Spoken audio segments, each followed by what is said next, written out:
So once we've covered that anterior view, we'll move to the lateral view. And this is where we're going to see a little bit more information, especially on the lower and the upper cross syndrome that the NASM texts refer to. So first off, we start with our same 5 kinetic chain checkpoints. Just from an overall perspective, we're looking at alignment, okay? Because obviously we're going to break down different segments, but we want to see the bigger picture first.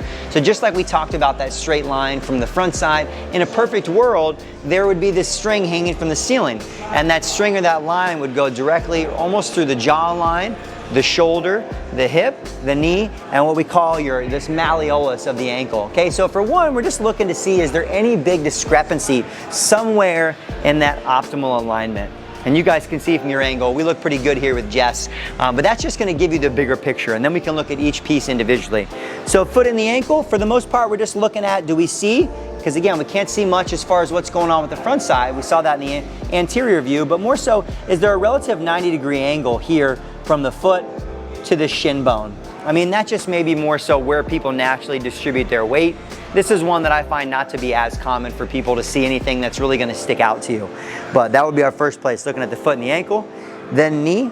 Again, from the lateral view, gonna be hard to see any big abnormalities. What you may see sometimes though, especially if someone may be what we call like hypermobile, you might know it as double jointed, although that's not really a thing. Just hypermobile, you may be able to see that leg kind of locked out even further. You know, again, just may give us some indication of exercises we do and don't do. And then the real magic here with the lateral view is gonna happen once we get to this LPHC. So if you don't mind taking this arm, just cross it over your shoulders so it's out of the way. It's seeing what's happening here with our hip position. Now we have this natural curvature. Let's see if we can match it up. Oh, boom, look at that. Life size, this is perfect. I'm pretty sure this is a female pelvis too. But we have this natural curvature of the spine. What we're looking for is big, what we call gross exaggerations. Big extreme, because we have a natural lordosis and kyphosis. But as we look at lower and upper cross syndromes, we're just looking for exaggeration of those things. And the first thing that we'll notice is gonna be that natural tilt of our pelvis. And so we're really just looking to see, is there a small natural curvature of the low back, or do we have, and you can, if you can perform it too, try to arch that back even more. Yeah, there we go. Yeah, just like that. What we call like an anterior curvature of the spine. Okay. Now again, on its own might not mean anything, but once we get into the other assessments, this may show up in the overhead squat, all right, and the push-pull assessment in the same ways, because the idea is that, you know, this may just be how someone's naturally normally used to being, or maybe there's some congenital things, they're born with a certain bone structure. We're not going to change those, but it is going to give us some indication as we get into our movement assessments of areas that we may need to focus on watching and strengthening as we go along, okay? So especially with all the muscles that attach to the hips here, you know, it could be low back muscles pulling us up into a position, could be hip flexors pulling down. We're not gonna know just from the static postural assessment. We'll get more information as we move into more of our movement assessments. So you can go back to your natural position here, all right? So that's the first area, looking, do we see any what we call lordosis, right? This excessive lumbar curvature. And then we move up into kind of our mid and upper back. Now from this side, again, we have our natural kyphosis of the spine here at our thoracic spine, but just give me like an exaggerated rounding of your shoulders here.